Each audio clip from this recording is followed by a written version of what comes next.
one more pillar to seal away hell. We stole a demon ship, a reckless action which I would not advise others to do, but desperate times. We weren't crossing some mere lake and a raft wouldn't do. We were punished for our hubris when we felt a pain ran through our bones like being torn apart and reassembled, and we were there, on the final island, instantly. It was some manner of demon teleportation. I elected to search the ship for abandoned equipment before we left it, but when I found holes leaking a gas I didn't know, I changed my mind. Just to get this far, we had lost 2 greater companions and dozens of allies. We wouldn't risk failure on potentially cursed equipment. Verk, the lizard folk cleric, saw an eye on the ship's hull and slowly backed out. I didn't learn of the eye till we discussed it after the adventure. In any case, the mimic didn't strike us. I imagine it was forced into submission under the demon crew. As we walked towards the pillar, we saw it was thin, unlike the others, like a needle shooting into the sky instead of a brick structure meant to last centuries. I'd have expected it to collapse under its weight by now, with how damaged it seemed. The trees we walked through weren't mortal trees either. Demon wood sprouted through the land, showing their realm was leaking into our own. That variety of tree also casts unnatural shadows, forcing us to draw torches despite it being no later than noon. And the smell of sulfur choked us as we moved ever deeper. The paladin pointed, and we saw demon eyes watching us. They were bunched close together, and the weight of our lost allies' potential fireball was made readily apparent. They didn't charge. I attempted insight. They trembled, scared of us after we had slain so many to get this far. But they were scared of something else too, a bigger power. When the power commanded them, they would fight, but not a moment sooner. If I recall right, it was about this point the druid felt she could travel no further. The paladin left his mount in her care, but I kept my own. Walls of liquid stone surrounded the tower. They resembled the castle of Dolo, the god of demon, an echo from the leaking realm. I looked to my companion. I think I can shoot flaming arrows for the towers to absorb from here. We don't have to enter. Don't be a coward. And the demons are out here to attack us regardless. Very well. We pushed open the castle door. Against the backmost wall, 100 feet away, demonic vines wrapped around a guardian golem fist. The tower was beside him, beaten to the edge of its survival and held together with nothing but magic power. The avatar of the demon lord sat on a throne, seemingly resting after bringing the tower to its brink so that it would fall any moment. In the higher realms, it was controlled by our fallen ally, who forgoed making a new character. I kicked my steed and we moved into the room. 3 flaming arrows from my bow flew past the avatar, striking the pillar and restoring it so that it could handle more than one blow over the combat. Behind us, demons approached the rear flank. Verk charged, slinging his weapon forward. It struck the avatar, forcing a saving throw against being slowed. Legendary resistance was used to resist the effect. The avatar responded by conjuring a bolt of necrotic energy, which dug itself into the cleric's shoulder. The undead charged against the paladin, who, having not acted yet, was in the rearmost flank. As swords met armor, only one strike was true. His helmet was rattled, but we had fought 100 demons before this, and he wasn't gonna lose to them now. Unfortunately, it only got worse. The avatar pointed at the space between myself and the paladin, and a circle of black runes formed. I felt pain meet me, and my ram slowed. The paladin fell to his knees, trying to resist the effect. He let out a mighty prayer. My pain eased, and radiant energy struck the surrounding demon. I advanced into the room. I didn't like approaching the avatar, but I needed to escape circle, and fleeing would do the world no good. I shot the avatar once. Thorns grew through his hollow flesh. There was nothing to poison, but a movement penalty and punishment would play. My other 2 flaming arrows restored the pillar again. Verk moved the energy of death from his god, and a black bolt flew at the avatar. It resisted, but a penalty was still incurred. The avatar felt pain for the first time and knew its next action. Death, just death, flew into Verk, and he collapsed onto the ground. His close ties to his god kept his heart beating against the unnatural conjurations of death, but he was unconscious. The paladin stood with a strained posture and conjured another bolt of energy from his god. The demons that had charged him collapsed in a heap. He ran into the castle, pulling his musket and shooting the avatar once. A spectral hand responded by grabbing the paladin's firearm, and rot flew into the device, rusting and ruining it. He would have to draw his holy sword to finish the fight. The golem was 80 feet away from me. I grabbed an arrow and shoved it into my mount's rear to make it run faster and harder. We made it to the other side of the room, where I drew my swords and cut the vines off the golem. I used an action surge to throw from close range 3 more flaming arrows into the pillar. It looked stronger now. The golem, in a terrifying burst of speed launched itself at the Avatar, punching through the back of the throne, destroying it, and shoving a fist into the Avatar's torso. Verk moaned from the ground as he grew weaker, but there was little time to notice as a second wave of undead entered castle. The Avatar seemed to realize the fight was not going his way, and he needed to undo my aid to the pillar. He grabbed the golem, and a powerful wave of magic made it collapse. The Demon King rushed to the pillar and struck directly, taking damage from my thorns as he moved. I had managed to steady the pillar enough for it to withstand the 3 devastating blows, which left a ringing sound in my ear like an explosion. The paladin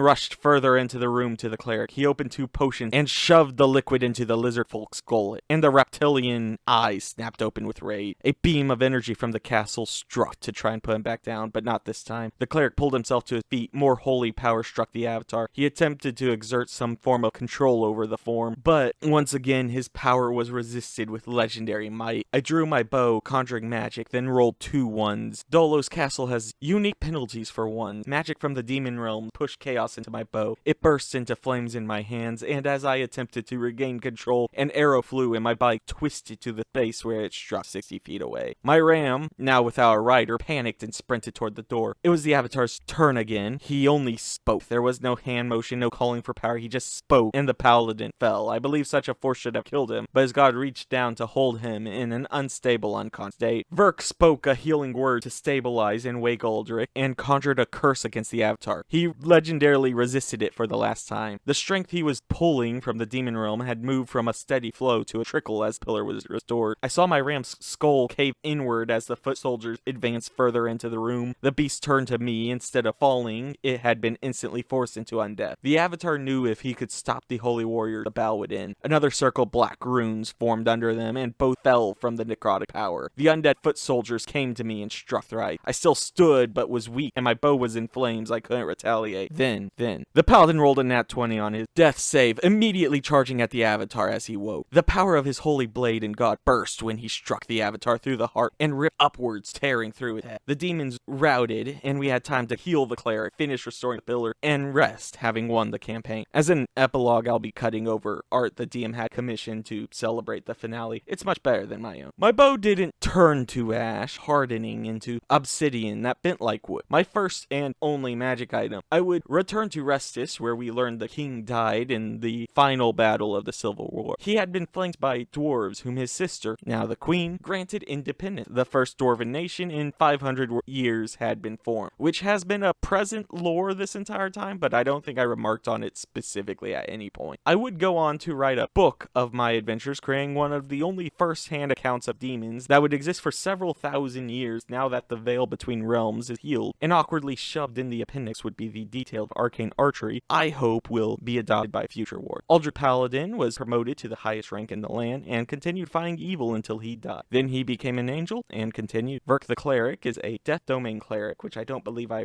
marked on specifically before. He doesn't like people cheating death. We may have mentioned New Ramia, the land of sentient non-evil undead, to him, and I believe he became a monster in the dark. I was approached once to join a hunting expedition to prevent him destroying the kingdom outright, but refused. I later discovered the warlock who died became an angel of Cain, which would go on to be someone else's problem.